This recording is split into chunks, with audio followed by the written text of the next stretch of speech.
You're listening to the Jets Factor on SoundCloud.com and the Grandstand Sports Network. Third down snap.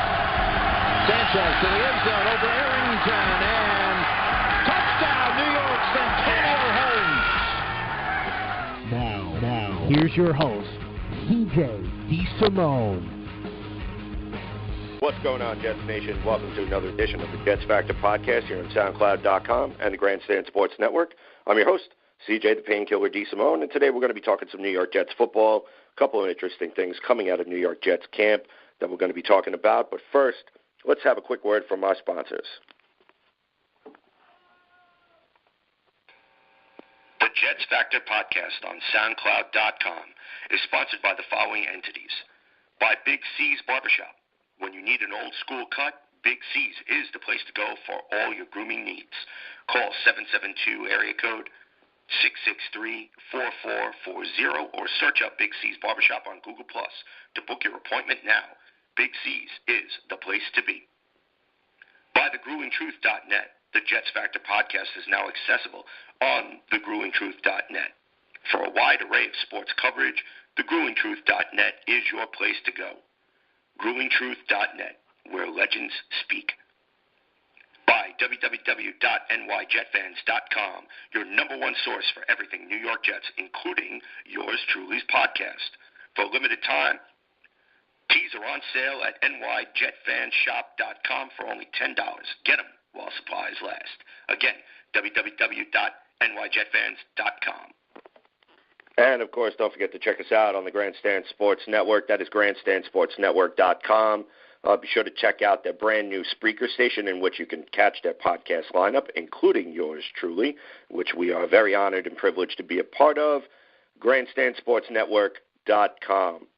All right, so couple news, couple notes coming out of New York Jets camp. First things first, let's get to the couple of wide receiver signings that were actually acquired by Mike Mccagnan and company over at One Jet Drive.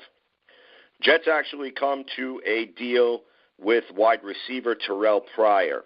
Now, I wasn't exactly a fan of this signing, I'm going to be honest with you. And for none other than the fact that there were some reports not only coming out of Cleveland but also out of Washington where Terrelle Pryor had a tendency to be a little bit of a locker room disruption. Now, if memory serves me correct, we just got rid of two players over the past 2 years that have been massive locker room disruptions. And especially with a young team like the New York Jets where you have a reemerging culture, a reemerging team-first attitude, one of the things that you want to try to make sure is you want to try to surround yourself with high-character people, okay, guys that are going to have that team-first-oriented attitude, guys that are going to come to work with that lunch pail mentality that they're coming to work and they're coming to bust ass no matter what. And then you have the locker room distractions, okay? Either you have a diva wide receiver who complains they're not getting the ball enough, a la Des Bryant, a la Randy Moss, a la any other diva wide receiver you want to fill into that blank. Then, of course, you have your diva defensive lineman who complains about the offense, because the defense spends 70% of the time on the field because the offense just can't score or can't get their act together. Then you have your defensive lineman who constantly shows up late for work, constantly shows up late for meetings, and everybody just kind of sweeps it under the rug and says, yeah, it's okay, because he's a quote-unquote superstar. Well, in case you haven't noticed over the past couple of seasons, Todd Bowles has been much maligned because he's made excuses for these players in the past. Okay, let's go back to Brandon Marshall when he was a member of the New York Jets. What did he do? He used to constantly get in people's faces, squared off with Sheldon Richardson in the locker room. They had a fight, complaining about, well, the defense ain't doing their job, or the offense ain't doing their job, back and forth. So Todd Bowles made excuses for all of that and saying, well, they're just two competitive guys who wear their hearts on their sleeves, and they're not going to be quiet about certain things. Now, look, I'm all for having a player be a leader on the team. Totally get that.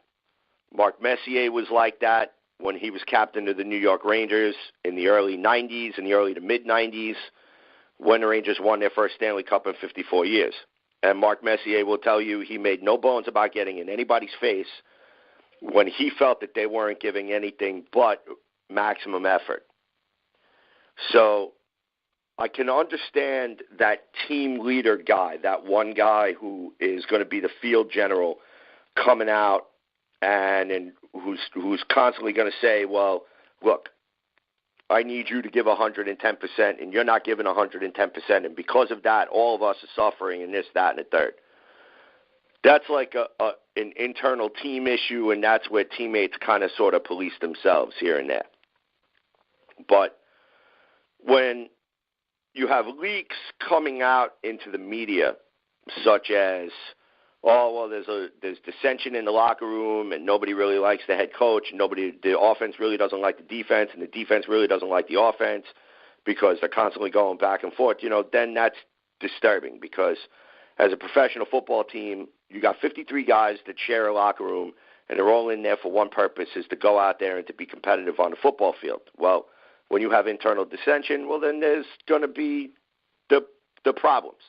Now, you're probably asking, why am I going off on this tangent? Well, this is where I bring up Terrelle Pryor. When he was in Cleveland, there was reports that he was one of those guys who started problems in the locker room. When he was in Washington, even though he did not have his greatest year statistically, while a member of the Washington Redskins, there were, again, reports that surfaced that he was a locker room issue, that he would start problems in the locker room. Guys didn't really like him. Now, whether or not these reports are true or false, I have no idea. I'm not a Cleveland Browns fan. I could give a shit what happens less in the Cleveland Browns locker room. Okay? I'm not a Washington Redskins fan. Again, I could give a shit what happens less in the locker room. If they all want to sit around and have a massive circle jerk, that's entirely up to them. Okay? But Terrelle Pryor is now going to be a member of the New York Jets. And this is where my caring comes into play. Because if you're going to be a malcontent, if you're going to be lazy, and if you're just going to be a complete jackwagon, then guess what? I don't want you on my team. Because otherwise, if you're going to come over here, I can guarantee you that there are going to be at least 2 to 3 players that are not going to make any bones about getting in your face and telling you how it is on this team and that you need to follow suit or get the hell out. Plain and simple. All right? Because we're all professionals here. Now, I'm sure Jamal Adams, he's been very active on Twitter in trying to recruit some players to come play for the green and white. I know that Jamal Adams and Terrelle Pryor talk to one another either on Twitter or off Twitter or whatever, so I'm sure that conversation probably has had it or has already been made. Now, I'm also sure that Jamal Adams probably feels that, hey, you could come over here, you buy into our philosophy, you could really be a difference maker here. And sure enough, maybe that might actually be the case. So the jury is still out on it. But I want the record to show that I was more in favor of bringing Alan Hearns in than bringing Terrelle Pryor. But Terrelle Pryor was the one that signed. Shortly after the Jets signed Pryor, then Alan Hearns came in for a visit, and I'm sure that probably put the kibosh on any possibility of getting a deal with Hearns. That's why he ended up being a Dallas Cowboy. Although, it would have been nice to have both of them. I don't know, maybe I'm just being greedy on that point. All right, so that's what I did. That's my personal opinion on the Jets signing Terrelle Pryor. So whether or not you agree or not, believe it or not, please be sure to let us know. Let us know on Twitter. Let us know on Facebook. I'm curious to see what you guys think, because so far a couple of fans on Twitter have said that they feel that this is a really good signing. Some other jackasses out there have said, hey, the Jets finally got their franchise quarterback, because Terrelle Pryor, when he first came into the league, he was a quarterback who was drafted by the Los Angeles Raiders back then at Oakland as part of the supplemental draft. Now, background on Terrelle Pryor, of course, he was one of the players that was involved in the Ohio State / Jim Tressel / selling memorabilia for tattoos and all that other bullshit. So I'm sure if you Google it, you'll probably find a ton of articles written about that garbage, but that's neither here nor there. Now, here's the other interesting thing. The Jets bringing in yet another wide receiver. It also addressing the kicking game. Wide receiver kick returner Andre Roberts. Okay, this is a solid move for the New York Jets. Completely, totally solid move because the Jets have not had a dynamic returner since probably Justin Miller. Okay? I'm going to go back even further and say even when Brad Smith was back there returning kicks and so on. And we need a playmaker on special teams, a kick returner, punt returner. We need somebody who, when they catch that ball, that special teams has to be aware. They have to be aware where this guy is at all times because he gets an open lane, he's gone. Okay? And I think the Jets now finally found a viable weapon because let's just say I wasn't no fan of JoJo Natson. Okay? I wasn't no fan of Jeremy Curley when he was back there, kick returning, punt returning, just constantly doing a fair catch signal that we had all made up a dance that, like, you know, do to Curly, which basically you just stood around and waved your hand in the air like you just don't care, doing the fair catch signal because, you know, you didn't want to get hit. So, you know, to me, I know during training camp last year and even during preseason, Lucky Whitehead was a potential weapon at special teams until he got hurt. Now, I'm sure that Lucky Whitehead coming off that injury is going to end up being in training camp. I'm sure he's going to get that opportunity come training camp and preseason to be able to fight for that job. And I wouldn't be surprised if he ends up making the roster on special teams. I mean, the guy's fast. He's got good hands. Could be a suitable backup just in case Andre Roberts should get hurt, God forbid, knock wood. But to me, this is a solid signing because, again, you're not only addressing the wide receiver core, you're also addressing that punt returning, kick returning role, which the Jets have pretty much had trash back there since God knows when. All right. Now, here is the interesting part of the past week in the New York Jets saga is the Jets becoming quote-unquote serious contenders for Ndamukong Suh. Now, once this news broke, and this news broke, I believe it was sometime on Thursday and then really started picking up steam into Friday. I'm kind of mixed on this. I'm going to be honest with you.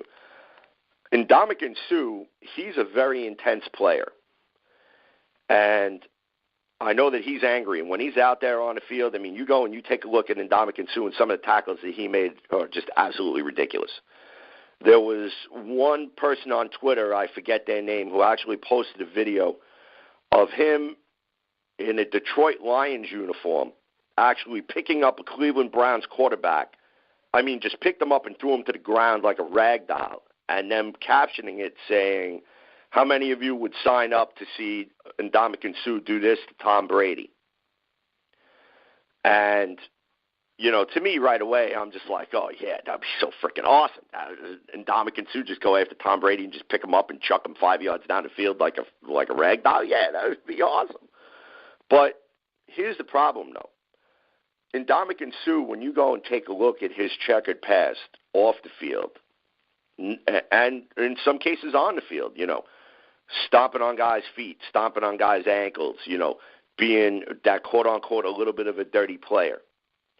And also him mentally just kind of taking plays off, so to speak. Not exactly to the extent of Muhammad Wilkerson, where you clearly just saw him just, you know, come out of his stance and then push somebody around a little bit and then just be like, all right, I'm done. You know, he can be a legitimate threat, believe it or not, on this defensive line should he sign. And I think that Mike Mccagnan being bold and taking a calculated risk going after Ndamukong Suh shows that he's willing to do whatever it takes to put some sort of an upgrade on that defensive line to generate pass rush. I mean, because, look, the Jets have had zero pass rush over the past couple of years. Let's call a spade, okay?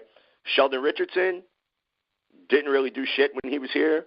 Muhammad Wilkerson, again, really didn't do shit when he was here.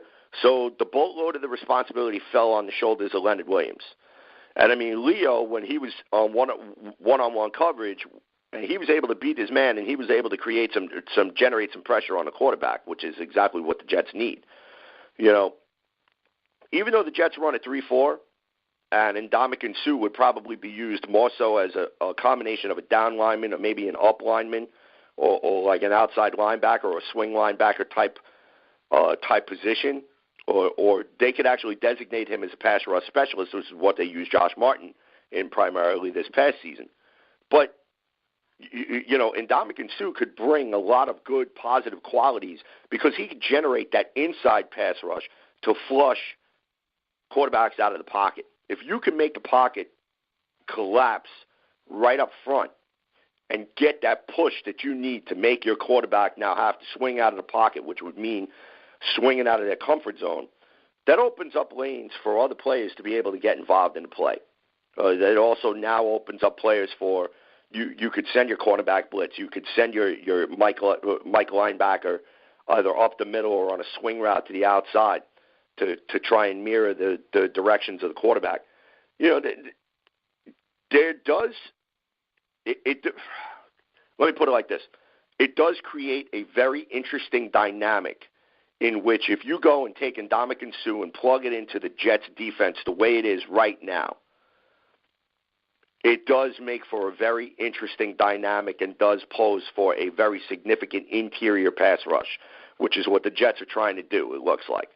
Because the Jets don't have a pure pass rusher on this team. That's what they were hoping Lorenzo Malden would have been.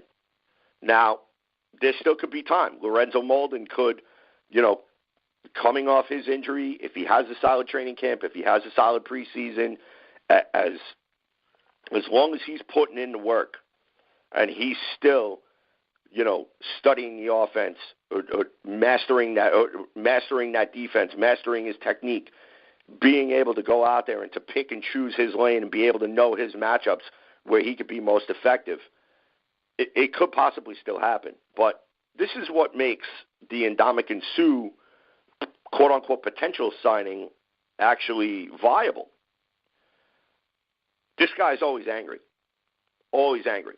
So when you always bring that angry mentality to the field, he doesn't really take it out on – he's not taking it out in the locker room. He's not really known as like a locker room disturbance or anything like that. He takes out his anger on the opposing players. Now, has he been called a dirty player from time to time? Absolutely he has. There's plenty of tape out there to prove it.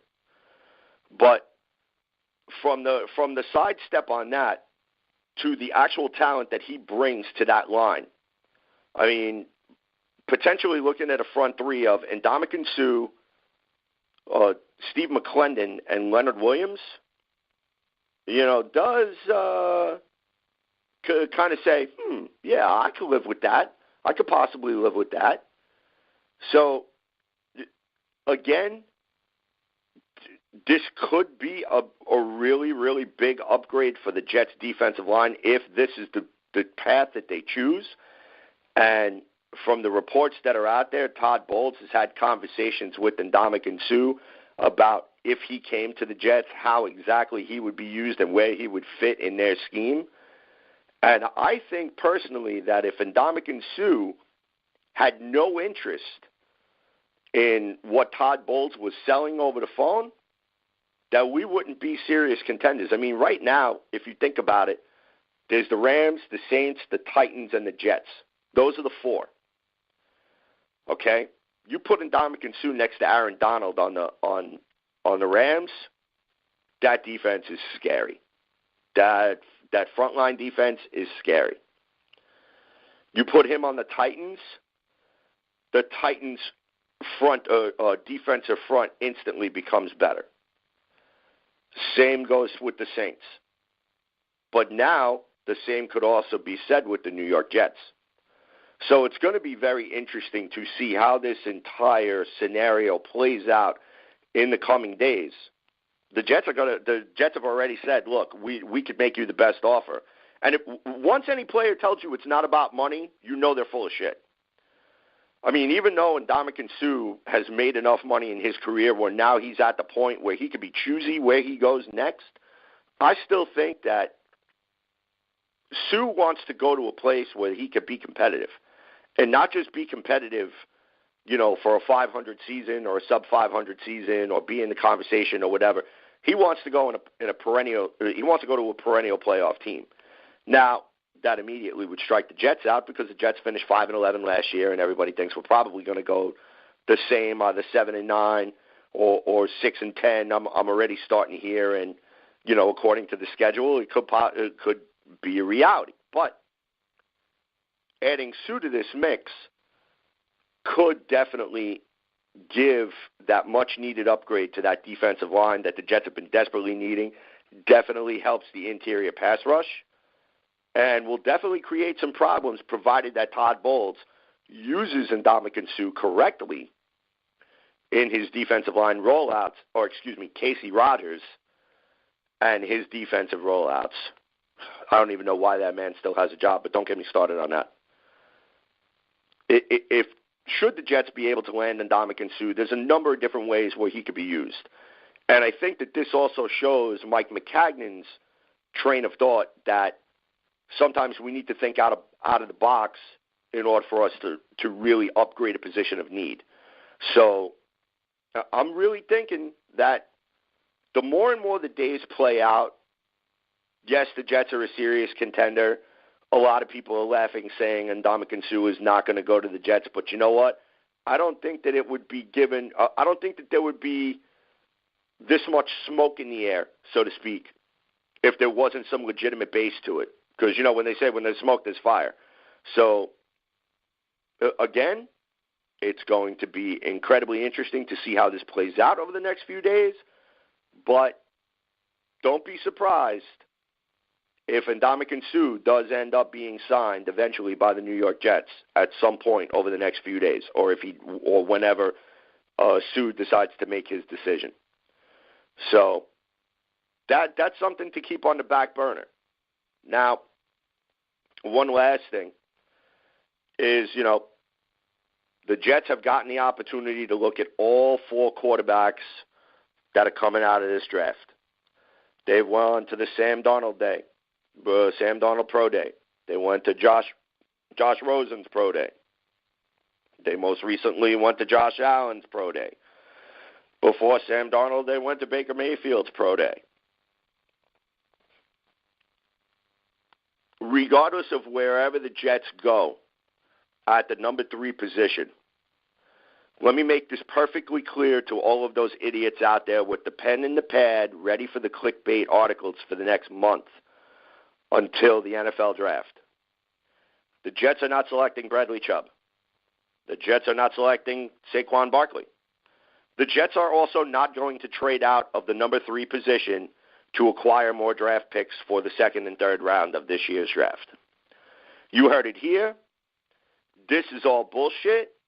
Anything that you read for everything that I just stated is there such. Okay? So Manish Mehta, Rich Cimini, Jim Florio, or anybody else out there with a pen and a pad who just wants to be a complete douche and completely dump on the New York Jets about what they're going to do with this number 3 pick, just stop it. Stop it. Okay? Because that's not going to happen. The whole purpose that the Jets made this deal, they made this deal to select a quarterback. Which quarterback? We do not know. Mike Mccagnan is playing it incredibly close to the vest. So all of the reports that you see him laughing with Josh Allen or talking with Josh Rosen or talking with Sam Darnold or talking with Baker Mayfield, holding private workouts with Baker Mayfield, you don't know. You are not going to know until the pick is in. And the reason being is because it is not just Mike Mccagnan's voice in that room. They've got Brian Heimerdinger. They've got Todd Bowles. They've got Jeremy Bates. They've got other scouts in there. So Mike Mccagnan is making an educated guess as much as he possibly can. Because let's face it, his track record drafting quarterbacks isn't exactly the best. And we're talking about the T.J. Yates of the world. We're talking about the Tom Savages of the world. We're talking about the Bryce Pettys of the world. And we're talking about the Christian Hackenbergs of the world. Okay? They've all amounted to a hill of beans. And I think that Mccagnan knows that whatever quarterback that he selects, he has to hit a home run on this one. Because this quarterback is going to be the franchise quarterback for the next 10 years. So he's got to get it right. And this is the year to get it right. So take all of these other clickbait articles that you read with a grain of salt. If you run out of toilet paper in the bathroom, go right ahead and use them to wipe your ass, because that's about all that they're good for. Okay? The Jets are selecting a quarterback, but again, it is not known who is the favorite, but I'm sure that Mike Mccagnan is probably taking my advice and everybody else's advice and having a short list. That if this guy's not on, this is my first pick. If this guy's not there, then we're going to go for this guy. If this guy's not there, then this guy's going to be next. If this guy's not there, then this guy's going to be next. He's got his plans ready to go, much like he did when Kirk Cousins signed with Minnesota, that they went out and they re-signed Josh McCown, and they also went and they brought in Teddy Bridgewater. So, again, everything that Mike Mccagnan has done so far has been incredibly team cap friendly.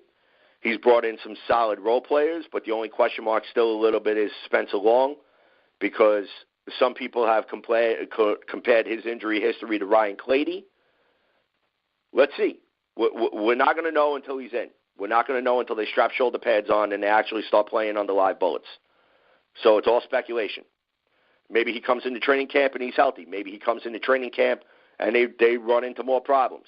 Okay, maybe Mike Mccagnan still, isn't done rebuilding this offensive line, which I hope he's still not done rebuilding this offensive line, because, Kelvin Beachum is still a question mark. James Carpenter is still a question mark. Brendan Shell is still a question mark. They brought back Ben Aguilana. He's like the dandelion that just won't go away. I don't know what the hell the deal is with that. But, again, they probably like guys with team loyalty, so that's probably the reason why he was brought back. So I have reason to believe that Mike Mccagnan is still not done. I believe that he's still scouring the second and third tier free agents. I think that he's also getting himself in position for the draft, that past the number one pick, who are they looking at in the third round? Who's going to drop to the third round? And everything after that. So Trader Mike is not done yet. Not done by any stretch of the imagination. So front and center right now, which seems to be getting the most attention, is this Ndamukong Suh developing situation. Let me put that in air quotes. Okay, so let's all sit back and enjoy the ride. We could speculate as much as we want, whether or not we want him, whether or not we don't want him, whether or not he's going to be a head case, whether or not he's not going to be a head case. But I don't think that Suh would take the Jets as serious contenders if he didn't see something, or Todd Bowles did not sell him something that would pique his interest for him to want to come to Florham Park. So, again, keep your eye on that situation. And with that, I'm going to end the Jets Factor podcast here today. I'd like to thank all of you who took the time to listen to the podcast today. Be sure to give the show a follow on Twitter, at CNC Jets Factor. You can follow me personally at JetsFan0523.